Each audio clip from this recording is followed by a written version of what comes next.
Hi hello నమస్తే welcome to hit TV. నేను మీ anchor channel. ఈరోజు మనతో పాటు ప్రముఖ మోటివేషనల్ స్పీకర్ సిరాజ్ గారు ఉన్నారు. సో ఇప్పుడు మనం చూసుకున్నట్లయితే ఎప్పుడు బక్రీద్ అనగానే కొన్ని వివాదాలు బయటకు వస్తూనే ఉంటాయి. దీనికి సంబంధించి సార్ని మాట్లాడి అడిగి తెలుసుకుందాం. నమస్తే సార్. సార్, ఇప్పుడు మనం రంజాన్ కంటూ ఒక ప్రాముఖ్యత ఉంటుంది. అలాగే రంజాన్ని ఈద్ ఉల్ ఫితర్ అంటారు, అలాగే బక్రీద్కి ఈద్ ఉల్ అదా అంటారు. అసలు ఈ ఈద్ ఉల్ ఫితర్కి ఈద్ ఉల్ అదాకి డిఫరెన్స్ ఏంటి సార్? అస్సలాము అలైకుం. అల్లా యొక్క శాంతి శుభాలు మీ అందరిపై వర్షించుగాక. అయితే ఈ క్వశ్చన్ అయితే మీరు అడిగారు. ముఖ్యంగా ముస్లింలకు ఉన్నటువంటి పండుగలు రెండు పండుగలు ఉన్నాయండి. ఒకటి ఈద్ ఉల్ అధా, రెండు ఈద్ ఉల్ ఫితర్ అనమాట. ఈద్ ఉల్ ఫితర్ ఏదైతే ఉందో దాన్ని మన వాడుక భాషలో రమదాన్ అని అంటాం. ఈ రమదాన్లో ముస్లిం సోదరులు 30 రోజులు ఉపవాసాలు పాటిస్తారు. ఆ తర్వాత 30 రోజుల ఉపవాసాలు పాటించిన తర్వాత వాళ్ళు ఈద్ నమాజ్ చదువుకుంటారు. దాన్ని మనం ఈద్ ఉల్ ఫితర్ అంటారు అనమాట. ఈ రమదాన్ యొక్క ప్రత్యేకత ఏంటంటే, ఖురాను అవతరించినటువంటి నెల రమదాను నెల కాబట్టి ఆ నెలకు అంత ఘనత ఉంది. ఈ పండుగ గురించి మీకు తెలిసి ఉంటుంది. ఇక రెండో పండుగ ఏదైతే ఉందో దాన్ని మనం ఈద్ ఉల్ అధా అంటాము. వాడుక భాషలో బక్రీద్ అని అంటాం అనమాట. ఈ బక్రీద్లో ఏంటంటే, ఒక ఇబ్రాహీం అలైహిస్సలాం అనేటటువంటి ఒక గొప్ప ప్రవక్త ఉన్నారు. ఆయన తన కుమారుణ్ణి బలి ఇవ్వాలనేటటువంటి ఒక కాన్సెప్ట్ ఏదైతే అల్లా ఆజ్ఞాపించడం జరిగిందో, ఆయన యొక్క త్యాగానికి గుర్తుగా ఈ బక్రీద్ పండుగను జరుపుకుంటారు. ఓకే, దీనికి ఇంకా డీప్ స్టోరీ అంటూ ఏమైనా ఉందా సార్? చాలా అద్భుతమైనటువంటి ఒక స్టోరీ ఉందండి. ఆ స్టోరీ ఏంటంటే, ముఖ్యంగా ప్రవక్తలలో మహాప్రవక్తల్లో ఒక ప్రవక్త పేరు ఇబ్రాహీం అలైహిస్సలాం. ఆయన బైబిల్లో అబ్రహాం అని అంటారనమాట. అయితే ఇబ్రాహీం అలైహిస్సలాం వారు ఎవరైతే ఉన్నారో, ఈయన వృద్ధాప్యం వరకు కూడా నాకు సంతానం కలగలేదు. చాలా వయసు పైబడిపోయింది. దాదాపుగా 90 సంవత్సరాల తర్వాత ఆయనకు కుమారుడు జన్మిస్తాడు. ఆ కుమారుడి పేరే ఇస్మాయిల్ అలైహిస్సలాం. అయితే ఇప్పుడు చూడండి, లేక కలిగినటువంటి ఒక సంతానము, ఆ సంతానాన్ని దేవుడు పరీక్షిస్తున్నాడు. ఇబ్రాహీం అలైహిస్సలాం వారికి దేవుడు ఆజ్ఞాపించాడు. ఆనాడు ప్రవక్తలకు వచ్చినటువంటి స్వప్నాలు కూడా వహీగా పరిగణించబడేవి. అంటే దేవుడు వారికి ఏదైనా సందేశం ఇవ్వాలంటే కళల ద్వారా, స్వప్నాల ద్వారా కూడా ఇచ్చేవాడు అనమాట. ఇప్పుడు లేక కుమారుడు పుట్టాడు ఆ ఇస్మాయిల్ వృద్ధాప్యంలో. అప్పుడు దేవుడు పరీక్షించాలనుకున్నాడు ఇబ్రాహీం అనేటువంటి ప్రవక్తను. ఏం చెప్పారంటే, నీకు కలిగినటువంటి కుమారుణ్ణి నువ్వు నా కోసం బలి ఇచ్చేయి అనేటటువంటి ఒక ఆజ్ఞ, ఒక స్వప్నాన్ని ఆయన చూశారు. ఈ విషయాన్ని వెంటనే తన కుమారుడు అయినటువంటి ఇస్మాయిల్తో చెప్పడం జరిగింది. ఓ ఇస్మాయిల్, నేను ఇలా కళ చూశాను, దేవుడు నిన్ను దైవ మార్గంలో బలి ఇవ్వమని చెప్పాడు, జుబాచేయమని చెప్పాడు. అనగానే ఆయన చాలా చిన్న వయసులో చిత్తశుద్ధిగా, ఎంతో గొప్ప విశ్వాసంతో, నాన్నగారు మీరు ఏదైతే సంకల్పించారో అల్లా యొక్క సంకల్పం కాబట్టి మీరు ఖచ్చితంగా నన్ను జుబా చేయండి, బలి ఇవ్వండి అని చెప్పడం జరుగుతుంది. ఆ తర్వాత ఇబ్రాహీం అలైహిస్సలాం తన యొక్క కుమారుడు ఇస్మాయిల్ని తీసుకుని వెళ్తున్నారు బలి ఇవ్వడానికి. ఆ సందర్భంలో అల్లాహ్ సుబ్హానహు వ తఆలా తన సంకల్పాన్ని నెరవేర్చాడు, సంకల్పాన్ని చూశాడు. కాబట్టి ఆయన తన పరీక్షలు, అంటే ఇబ్రాహీం తన పరీక్షలో సాఫల్యం పొందాడు. అక్కడ వెంటనే తన కుమారునికి బదులుగా ఒక్కొక్క మేక పొట్టేలు అక్కడ రావడం జరుగుతుంది. తర్వాత అక్కడ ఆ అబ్బాయి మిగిలిపోతాడు. తర్వాత ఆ యొక్క మేక పొట్టేలు ఏదైతే ఉంటుందో దాన్ని బలి ఇవ్వడం జరుగుతుంది. ఈ యొక్క త్యాగాన్ని గుర్తు చేసుకుంటూ ప్రపంచ తరాలకు కూడా ఇది ఒక గొప్ప గుణపాఠంగా ఉండాలి, ఒక గొప్ప లెసన్ గా ఉండాలి, తర్వాత ఒక త్యాగ భావం అనేది ఏర్పడాలని చెప్పి ఈ యొక్క కుర్బానీని ఇవ్వడం జరుగుతుంది. ఈ బక్రీద్ పండుగ చేసుకోవడం జరుగుతుంది. దీని వెనక ఉన్నటువంటి స్టోరీ ఏంటంటే, త్యాగము, దైవం ఏదైతే మనం ఎక్కువగా ఇష్టపడతామో అది మనం దైవ మార్గంలో సమర్పించాలని చెప్పినప్పుడు, అర్పించాలని చెప్పినప్పుడు మనం సిద్ధంగా ఉండాలని చైతన్యపరచడానికి ఈ పండుగ జరుపుకుంటూ ఉంటారు. ఓకే, బక్రీద్ అనగానే కుర్బానీ ఇస్తూ ఉంటారు. అసలు కుర్బానీకి ఏ జంతువుని బలి ఇవ్వాలంటారు సార్? ఖుర్బానీ అంటే చూడండి, ముఖ్యంగా ఖురాన్లో బహీమతుల్ అనామ్ అని చెప్పడం జరిగింది. బహీమతుల్ అనామ్ అంటే దాని యొక్క అర్థం ఏంటంటే చతుష్పాదాలు. అంటే ముఖ్యంగా 4 కాళ్ళు ఉన్నటువంటి ఏదైతే జంతువుల్లో ముఖ్యంగా చూడండి, మనకు మేక ఫస్ట్ ప్రయారిటీ అనమాట. మేక, గొర్రె ఏదైతే ఉంటుందో, గొర్రె పోతూ ఉంటాం కదా, ఇది ఫస్ట్ ప్రయారిటీ. ఆ తర్వాత ఎద్దు, ఆ తర్వాత ఒంటె. ఈ 3 జంతువుల్ని మనం బలి ఇవ్వచ్చు అనమాట. ఓకే, మరి ముఖ్యంగా ఇక్కడ గోవధు వద్దు అని చాలా వరకు చెప్తున్నారు. అయినా సరే ఎందుకు సార్ ఇంతలా ఇస్తున్నారు? చూడండి, ముఖ్యంగా ముస్లింలో కూడా అవేర్నెస్ రావాల్సినటువంటి అవసరం ఉందండి. ఎందుకంటే మన భారతదేశం విభిన్న సంస్కృతులు, విభిన్న మతాల కలయిక అనమాట. మన భారతదేశంలో ఉన్నటువంటి ఒక గొప్ప విషయం ఏంటంటే, హిందూ ముస్లింలంతా కూడా కలిసిమెలిసి ఐకమత్యంగా ఉంటారు. కాబట్టి హిందూ సోదరుల మనోభావాలను మనం అర్థం చేసుకుంటూ గోవును బలి ఇవ్వకూడదు. కానీ మీరు అడిగినట్లుగా గోవును కూడా బలి ఇచ్చే అనుమతి అయితే ఇస్లాంలో ఉంది. కానీ ముస్లిం పండితుల యొక్క అభిప్రాయం, వారి యొక్క ఫత్వాల కారణంగా ఇక్కడ మన భారతదేశంలో గోవును ఒక పవిత్ర జంతువుగా భావిస్తారు కాబట్టి గోవుకు బదులుగా మీరు ఎద్దును, ఇతర జంతువుల్ని బలి ఇవ్వండి, మేకపోతుని మీరు బలి ఇవ్వండి అని, గొర్రెలను మీరు బలిగా ఇవ్వండి అని చెప్పేసి ముస్లింలు ఎవరైతే జమాతులు ఉంటాయో, పెద్ద పెద్ద జమాతులు, జమాత్ కమిటీస్ ఉంటాయో, ముఫ్తీలు ఉంటారో, అందరూ జమాతుల వారు ఈ యొక్క సంవత్సరం చాలా గొప్ప మార్పు వచ్చిందండి ముస్లింలో. మొత్తం కూడా ఏకమైపోయి వాళ్ళు చెప్పిన విషయం ఏంటంటే మనం పెద్ద జంతువుల్ని బలి ఇవ్వద్దు, ఈవెన్ దోస్ మీరు మీ ఎద్దును కూడా బలి ఇవ్వకండి, ఆవునైతే అస్సలు ఇవ్వకూడదు, ఎద్దును కూడా ఇవ్వకండి, మీరు ఈసారి మీరు మేకల్ని ఇవ్వండి అని చెప్తున్నారు. మరోవైపు చాలా మంది చెప్పే విషయం ఏంటంటే మీరు ఆవుకు బదులుగా ఎద్దుని ఇవ్వండి కానీ ఆవుని ఇవ్వకండి, హిందూ సోదరుల మనోభావాలను మీరు గౌరవించండి అని చెప్పేసి ఉలమాలు కూడా ఫత్వా ఇచ్చారు. నేను మీ యొక్క హిట్ టీవీ తరఫున నేను కూడా మన ముస్లిం సోదరులకు మనవి చేసుకున్నాను, ఈ బక్రీద్ కాదు ఏ బక్రీద్లో అయినా మీరు గోవుని ఎట్టి పరిస్థితుల్లో బలి ఇవ్వకండి. గోవుని గోమాతగా భావిస్తారు మన హిందూ సోదరులు, వారి యొక్క గౌరవాన్ని మనం గౌరవించడం మన యొక్క సాంప్రదాయం. ఓకే, అంటే మీరు ఇప్పుడు కుర్బానీకి గోవు ఇవ్వద్దు అంటున్నారు, సో చాలా వరకు అయితే గోవుని ఇస్తున్నారు. ప్రెసెంట్ అయితే ఇప్పుడు హిందూ సంఘాలు కూడా చాలా వరకు గోవధ ఇస్తున్న దానికి ఆపుతున్నారు. అలాగే ఇప్పుడు ముస్లింలు ఏంటంటే పెద్దలందరూ కూడా గోవధ ఇవ్వద్దు, అలాగే హిందూ ముస్లిం మధ్య ఉన్న సంబంధాలని చెడగొట్టద్దు అని అయితే చెప్తున్నారు. అంటే వాళ్ళకి చట్టాలకి భయపడుతున్నారా లేదంటే ఏమంటారు మీరు? ఇక్కడ విషయం ఏంటండి మనం అర్థం చేసుకోవాల్సిన విషయం ఏంటంటే ఇక్కడ చట్టాలకు భయపడి కాదండి. ముఖ్యంగా ఏంటంటే మనకు ఎంతవరకు అనుమతి ఉంది, ఎంతవరకు అనుమతి లేదు, ఏది ప్రయారిటీ అన్నది మనం గుర్తించాలన్నమాట. అంటే ఖురానులో కానీ హదీస్లో కానీ, ఖురాన్లో ఆవు గురించి ఆవు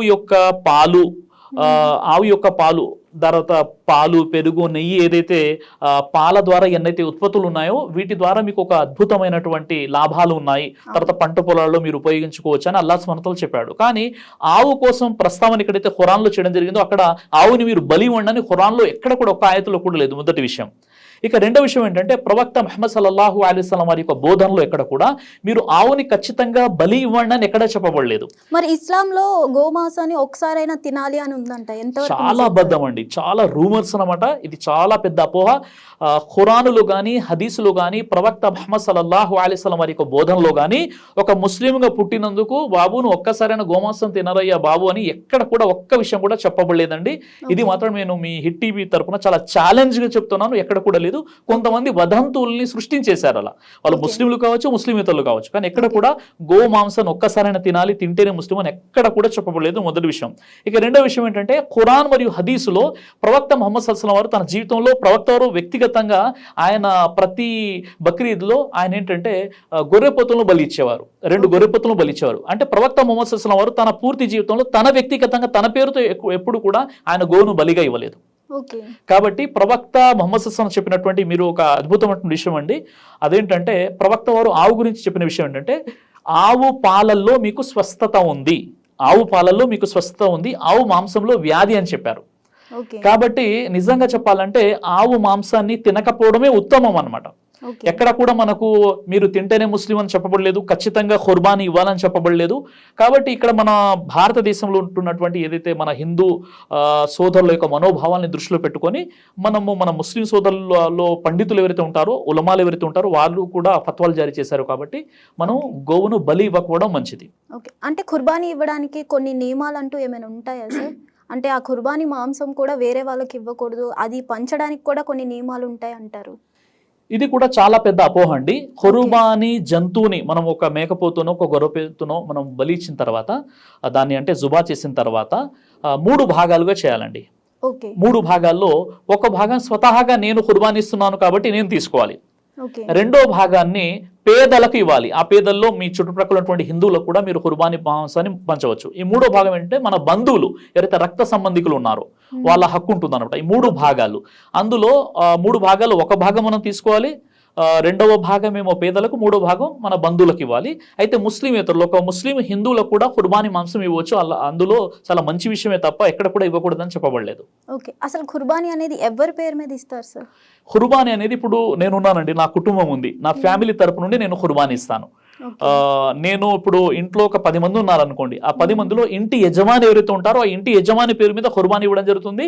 కానీ మన సంకల్పం ఆ 10 మంది కూడా ఆ యొక్క పుణ్యం అనేది లభిస్తుంది అనమాట. ఖచ్చితంగా ఇవ్వాల్సిందేనా సార్? బక్రీద్ అంటే కుర్బానీ ఇవ్వాల్సిందేనా? సార్ ఖచ్చితంగా, అంటే ఇది ఒక గొప్ప త్యాగం అన్నమాట. అంటే Okay. స్తోమత ఉన్న వాళ్ళు మాత్రమే ఇవ్వాలి. స్తోమత లేని వాళ్ళు అప్పు చేసి లేదా అసలు వాళ్ళకేంటంటే కనీస అవసరాలు తీరనటువంటి ఎంతో మంది ఉంటారు. ఓకే. వాళ్ళు కుర్బానీ ఇవ్వాల్సిన అవసరం లేదు. కుర్బానీ ఇచ్చేటటువంటి స్తోమత ఉన్న వాళ్ళు మాత్రమే కుర్బానీ ఇవ్వాలి. ఇది చాలా గొప్ప కాన్సెప్ట్ కదండి. ఇప్పుడు చూడండి, ఇప్పుడు మీరు చూస్తున్నారు మార్కెట్లో దాదాపుగా 900 నుండి 1000 రూపాయలు కేజీ మాంసం మార్కెట్లో లభిస్తుంది. ఇప్పుడు పేదవాళ్ళు ఉన్నారు.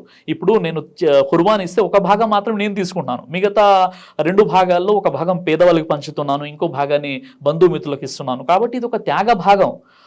చాలా అద్భుతమైనటువంటి పోషక విలువలు ఉన్నటువంటి ఆహారం. కాబట్టి మనం అది చాలా మంచి గొప్ప విషయం అది. ఓకే సార్, ఇప్పుడు ముస్లిం వాళ్ళు కానీ ఇప్పుడు హిందువులు కానీ చాలా వరకు కూడా ఈ గోవును నేషనల్ యానిమల్ కింద చెయ్యాలి అని అయితే నినాదం చేస్తున్నారు కదా, ఇది ఎంతవరకు కరెక్ట్ అంటారు? చాలా గొప్ప విషయం అండి. ముఖ్యంగా భారతదేశ చరిత్రలోనే మొట్టమొదటిసారిగా ముస్లింలో ఒక అద్భుతమైనటువంటి మార్పు వచ్చిందని మనం చెప్పవచ్చు.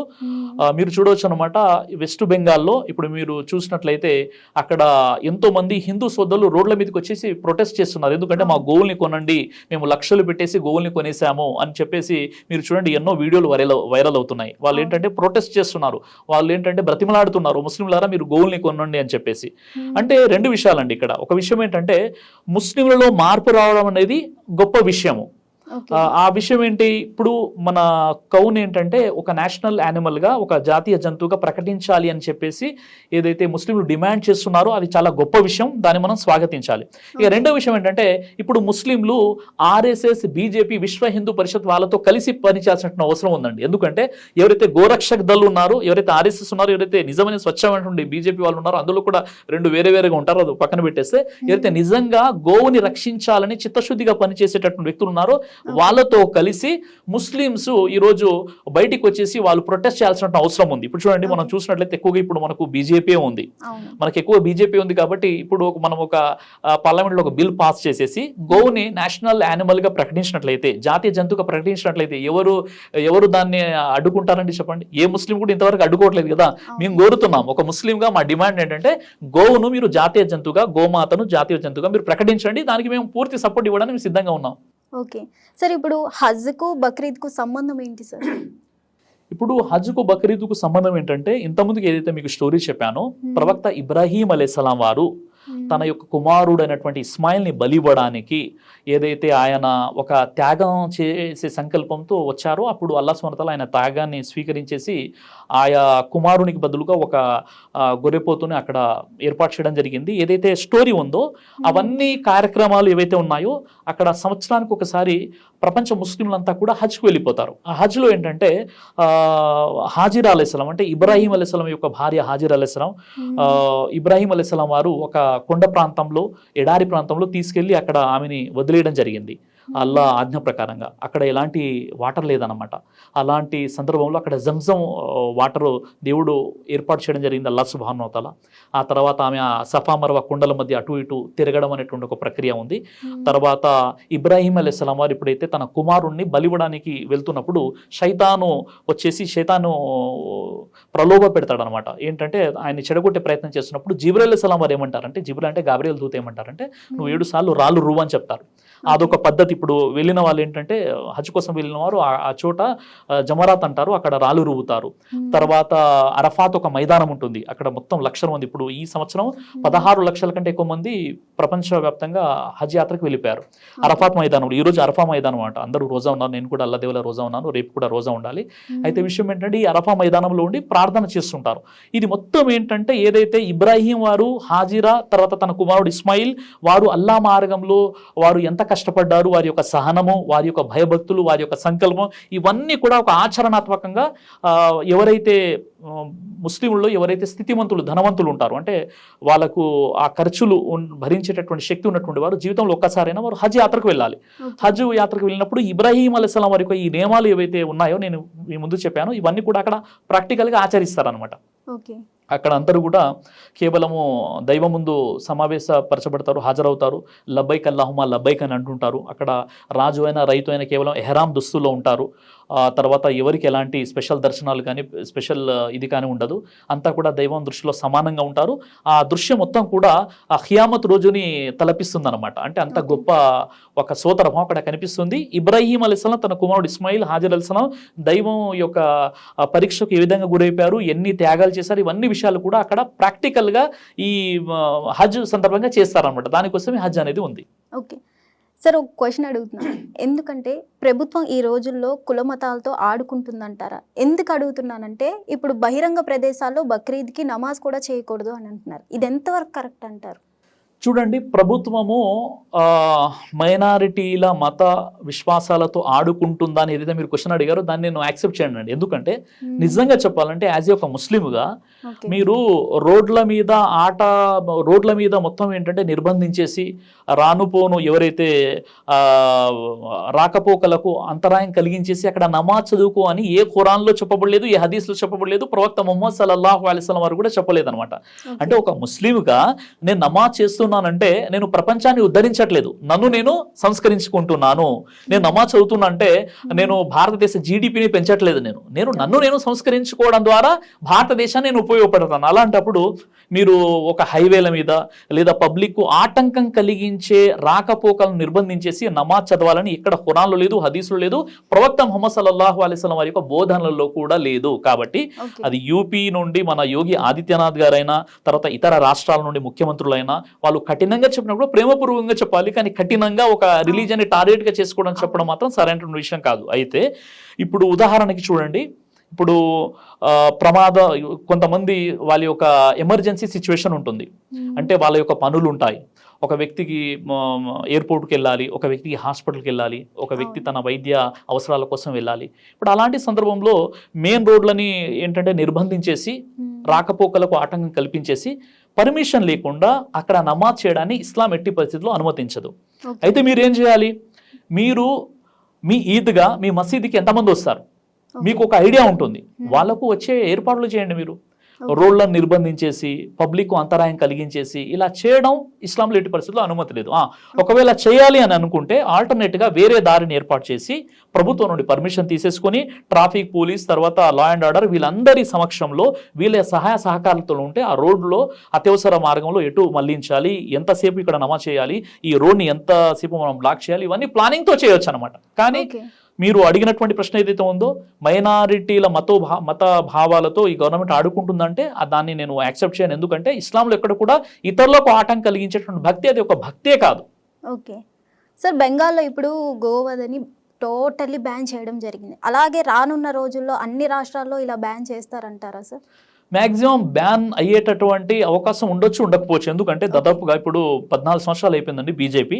అయినప్పుడు కూడా బీజేపీతో నేను అప్పీల్ చేస్తున్నాను, బీజేపీ రాజకీయ నాయకులతో కూడా నేను అప్పీల్ చేస్తున్నాను. మరి 14 సంవత్సరాలు అయిపోయింది, మీ గవర్నమెంట్ ఉంది, సెంట్రల్ గవర్నమెంట్లో మీరు ఉన్నారు, కేంద్ర ప్రభుత్వం మీది. మరి అలాంటప్పుడు కేవలం ఒక 4-5 రాష్ట్రాలు మాత్రమే కాదు, మీరు అన్ని రాష్ట్రాల్లో కూడా గోవధ నిషేధిత చట్టాన్ని తీసుకురండి, గోవును జాతీయ జంతువుగా ప్రకటించండి. ముస్లిం మత పండితులు, ముస్లిం ఉలమాలు, ముస్లిం ఆర్గనైజేషన్స్, ముస్లిం మదర్సాలు అందరూ కూడా మీతో పాటు ఉంటారు. మేము కూడా అదే ఆశిస్తున్నాం. ఒక గో విషయంలో హిందూ ముస్లింల ఐక్యత ఎట్టి పరిస్థితుల్లో చెడిపోకూడదు. మన గంగా జమున తహసీబ్ మనల్ని మన జాతిని మన దేశాన్ని మనం కాపాడుకుందాం. కాబట్టి మేము ప్రత్యక్షంగా మీకు సపోర్ట్ చేయడానికి మేము రెడీగా ఉన్నాం. కాబట్టి గోవును జాతీయ జంతువుగా ప్రకటించడానికి మా సహాయ సహకారాలు మీతో పాటు ఉంటాయి. కాబట్టి నేను బీజేపీ వారితో కూడా నేను కోరుతున్నాను, మనవి చేసుకున్నాను, అతి త్వరలో యాజ్ వెల్ యాజ్ పాసిబుల్ మీరు గోవును జాతీయ జంతువుగా నేషనల్ యానిమల్గా ప్రకటించండి అని నేను కోరుతున్నాను. సార్, బీజేపీ టార్గెటే ఈ మైనారిటీస్ అంటారు, ఇది ఎంతవరకు కరెక్ట్ సార్? సార్ కావచ్చు. ఇప్పుడు రాజకీయాలు అన్నవి ఎలా ఉంటాయంటే, రాజకీయాలు అది కేవలం ఒక బీజేపీ అని కాదు, గతంలో ఉన్నటువంటి వేరే పార్టీలైనా ఆ పార్టీల పేర్లు నేను చెప్పకూడదు. కానీ రాజకీయ నాయకుల్లో ముఖ్యంగా ఏంటంటే కొంతమంది మాత్రమే స్వార్థం లేకుండా పనిచేసే వాళ్ళు ఉంటారండి, వేలలో లెక్కించవచ్చు అనమాట. కాబట్టి రాజకీయం అంటేనే స్వార్థము.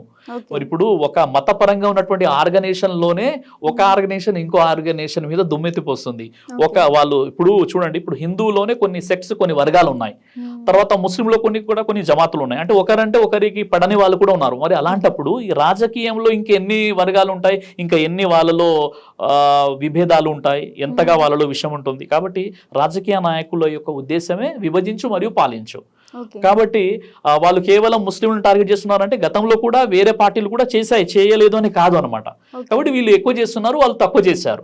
కాబట్టి ఇప్పుడు ముస్లింలు కూడా ఆలోచించుకోవాలి. కేవలం ముస్లింలు కాదు, లౌకికవాదులు, ప్రజాస్వామ్యవాదులు అందరూ కూడా ఆలోచించాలి. మనం అంతా కలిసికట్టుగా మన భారతదేశానికి మనం ఉపయోగపడేలా దేశ అభివృద్ధి కోసం మనం పాటుపడాలి తప్ప ఈ మన మత రాజకీయాలు ఎట్టి పరిస్థితుల్లో చేయకూడదండి. అంటే ప్రపంచం అంటే నేను కోరుకునేది ఏంటంటే మతాన్ని అడ్డం పెట్టి ఏదైతే రాజకీయం చేస్తున్నారో అంత వరస్ట్, అంత నీచమైనటువంటి వ్యవస్థ ఇంకేది కూడా లేదనమాట. మతాన్ని అడ్డం పెట్టి రాజకీయం ఎట్టి పరిస్థితుల్లో చేయకూడదు. ఓకే సార్, నార్మల్ డేస్లో కూడా గోమాంసం అమ్ముతూనే ఉంటారు. సో కేవలం బక్రీద్ వచ్చినప్పుడే దాన్ని ఎందుకు సార్ హైలైట్ చేసి చూపిస్తారంటారు? ఇప్పుడు అదే అండి, ఇప్పుడు నాకు కూడా అర్థం కానటువంటి ఒక పెద్ద ప్రశ్న ఏంటంటే గోమాత తర్వాత గోవు మీద ఉన్నటువంటి ప్రేమ కేవలం బక్రీద్ వచ్చినప్పుడే ఎందుకు మనకు కనిపిస్తుంది? మిగతా రోజుల్లో ఆ ప్రేమ ఏమైపోయిందని కూడా నేను అడుగుతున్నాను. ఇప్పుడు ఎందుకంటే బక్రీద్ రాగానే ఆ గోవుని తీసుకెళ్తున్నారు, గోవును వధిస్తున్నారు, ముస్లింలు ఇట్లా గోమాంసాన్ని తింటారు, రకరకాలుగా ముస్లింలపై దుమ్మెత్తిపోసే ప్రయత్నం చేసేటటువంటి ఎవరైతే హిందుత్వవాదులు ఉన్నారో, హిందూ ఆర్గనైజేషన్స్ ఉన్నాయో వాళ్ళకు నేను కోరుకునేది ఏంటంటే సంవత్సరంలో 365 రోజుల్లో మీరు ఇప్పుడు గోవు అప్పుడెందుకు గుర్తు రావట్లేదు? ఇప్పుడే కేవలం మన బక్రీద్ సందర్భంగానే మీకు గోవు ఎందుకు గుర్తొస్తుంది? కాబట్టి నేను ముస్లింలతో కోరుకునేది ఏంటంటే అసలు ఇలాంటి అవకాశాన్ని మీరే ఇస్తున్నారు.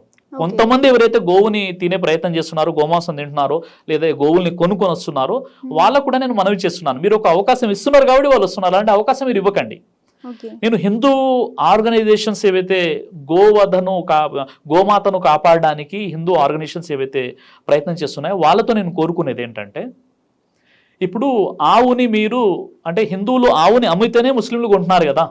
ఇప్పుడు మీరు గోమాతగా భావించినప్పుడు ఇప్పుడు కొనేటోడు ఒక ముస్లిం ఏ ఉద్దేశంతో కొంటున్నాడో మీకు తెలుసు కదా. వ్యవసాయం కోసం కొంటున్నాడా, లేదా దాన్ని బలివ్వడానికి కొంటున్నాడా, తినడానికి కొంటున్నాడు మీకు తెలిసినప్పుడు మీ గోమాతను మీరు ఎందుకు అమ్ముతున్నారు? మీరు అమ్ముతేనే కదా వాళ్ళు కొంటున్నారు. అమ్మే వాళ్ళని ఆపట్లేదండి. ఇప్పుడు చూడండి, చెక్ పోస్టుల దగ్గర పాపం ఎవరో వాళ్ళు సరే ఆ గోవుని కొనకూడదు, చట్ట వ్యతిరేకంగా అయినా ఏదో విధంగా వాళ్ళు కొనుక్కొని వస్తున్నారు.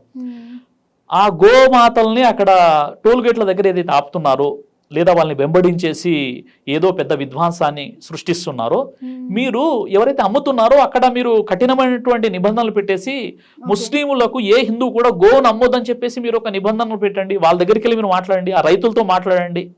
లేదా కనీసం మీకు గోమాతపై ప్రేమ అభిమానాలు ఉన్నట్లయితే, నిజంగా ఉన్నట్లయితే మీరు హిందూ రైతుల నుండి గోవుల్ని కొనుక్కొని గోశాలలో పెట్టి మీరు పోషించండి, వాడి గడ్డి పెట్టండి. అలా చేయకుండా మీరు కేవలం బక్రీద్ రోజే గోమాత మీద మీరు ప్రేమ చూపించేసి అక్కడ చెక్ పోస్టుల దగ్గర ఆ పేద ముస్లింలు ఎవరైతే గోవుని కొన్నారో వాళ్ళని కూడా మీరు పట్టుకోండి, నేను కాదని చెప్పట్లేదు. కానీ అంతకంటే ముందు మీరు చేయాల్సిన పని ఏంటంటే ఎవరైతే రైతులు ముస్లింలకు గోవులను అమ్ముతున్నారో వాళ్ళ దగ్గరికి వెళ్ళి వాళ్ళ దగ్గర కూడా మీరు ధర్నాలు చేయండి, వాళ్ళని కూడా ఆపే ప్రయత్నం చేయండి.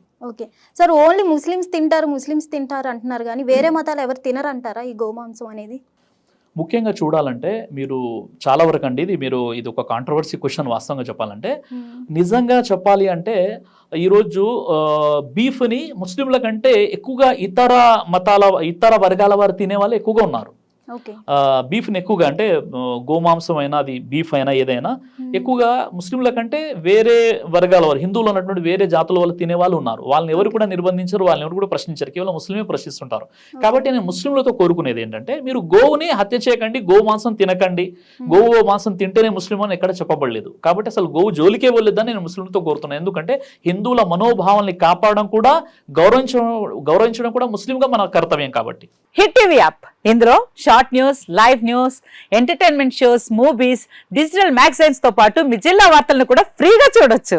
ఇంకెందుకు ఆలస్యం, వెంటనే హిట్ టీవీ యాప్ ని డౌన్లోడ్ చేసుకుని ఫ్రీగా ఎంటర్టైన్మెంట్ పొందండి. Hit TV app, hit TV app, please download hit TV app. Hit TV app ని ఫ్రీగా డౌన్లోడ్ చేసుకుని ఎంజాయ్ చేయండి. మీకు నచ్చిన ఎంటర్టైన్మెంట్ కోసం హిట్ టీవీ యాప్ ని ఫ్రీగా డౌన్లోడ్ చేసుకుని ఎంజాయ్ చేయండి. హిట్ టీవీ యాప్ ని డౌన్లోడ్ చేసుకుని ఆస్వాదించండి, ఆశీర్వదించండి. ఇంతమంది సెలబ్రిటీలు హిట్ టీవీ యాప్ ని డౌన్లోడ్ చేసుకోండి అని చెప్తున్నారంటే ఎంత మంచి యాప్ ఆలోచించండి.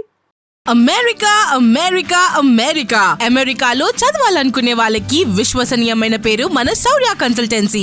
UK లో 1 year masters. UK లో 1 year masters. 2 years work permit up to 5 years visa. Contact Saurya Consultancy. Contact 89851 89851.